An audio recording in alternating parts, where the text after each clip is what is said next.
Karibu katika kipindi cha Umoja wa Wakristo TV, sauti ya tumaini, nuru ya kweli na ujumbe wa Injili kwa mataifa.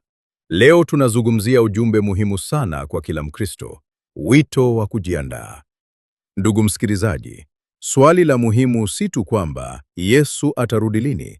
Swali kubwa zaidi ni, je, mimi niko tayari?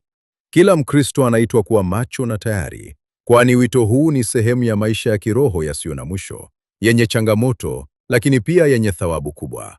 Kujiandaa hakumaanishi tu kuwa na ufahamu wa matukio ya mwisho au alama za nyakati za mwisho, bali ni moyo unaoishi kwa kuzingatia mapenzi ya Mungu kila siku. Kila siku ni nafasi ya kujenga imani, kuimarisha uhusiano wetu na Bwana, na kutimiza maadili ya Kikristo katika maisha yetu ya kila siku. Wito huu unahitaji uangalifu wa kudumu. Mkristo anapaswa kuwa macho katika kutambua hatari ya dhambi, uongozi wa roho na upungufu wa imani, lakini pia macho katika kuona baraka na fursa zinazotolewa na Mungu ili kuishi kwa kweli na kwa utakatifu.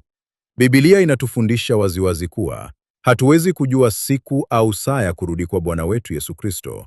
Hivyo kila mtu anapaswa kuwa tayari, akijenga maisha yake kwa upendo, haki na usafi wa moyo. Mathayo 24:42-44 inasema, "Kesheni basi, kwa maana hamjui ni siku ipi atakayokuja Bwana wenu. Lakini fahamuni neno hili, kama mwenye nyumba angalijua ile zamu mwivi atakayokuja, angalikesha, wala asingaliacha nyumba yake kuvunjwa. Kwa sababu hiyo ninyi nanyi jiwekeni tayari, kwa kuwa katika saa msiyodhani Mwana wa Adamu yuaja." Mstari hii inatufundisha umuhimu wa kuwa macho kiroho na kuishi maisha ya utayari kila wakati.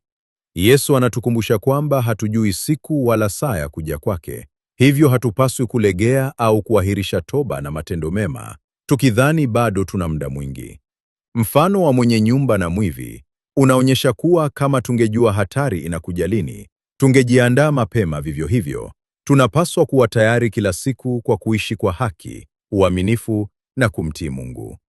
Ujumbe mkuu ni kwamba maisha ya Mkristo si ya kusubiri tu, bali ya kuishi kwa tahadhari, nidhamu na imani thabiti, tukijua kwamba Kristo anaweza kuja wakati wowote bila taarifa. 1 Wathesalonike 5:6 inasema, "Basi tusilale usingizi kama wengine, bali tukeshe na kuwa na kiasi."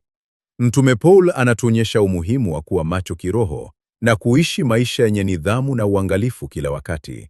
Neno tusilale usingizi kama wengine halimaanishi tu usingizi wa mwili, bali linamaanisha hali ya kupuuzia mambo ya kiroho, kuishi bila kujali mapenzi ya Mungu, au kufuata tamaa za dunia bila kujitambua. Mtume Paulo anatuhimiza tukeshe, yaani tuwe waangalifu, tujitathmini mara kwa mara, na tuishi kwa hekima tukijua kuwa maisha yana kusudi na kuna uwajibikaji mbele za Mungu.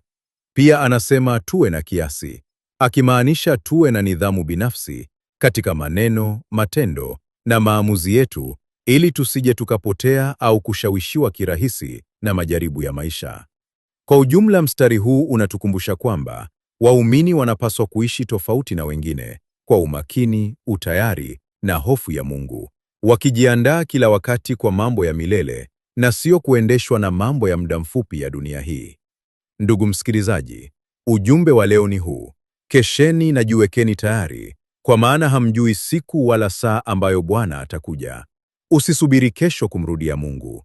Tubu, amini, omba, ishi kwa utakatifu na simama katika kweli. Hii ni Umoja wa Wakristo TV, sauti ya tumaini, nuru ya kweli. Shalom, shalom.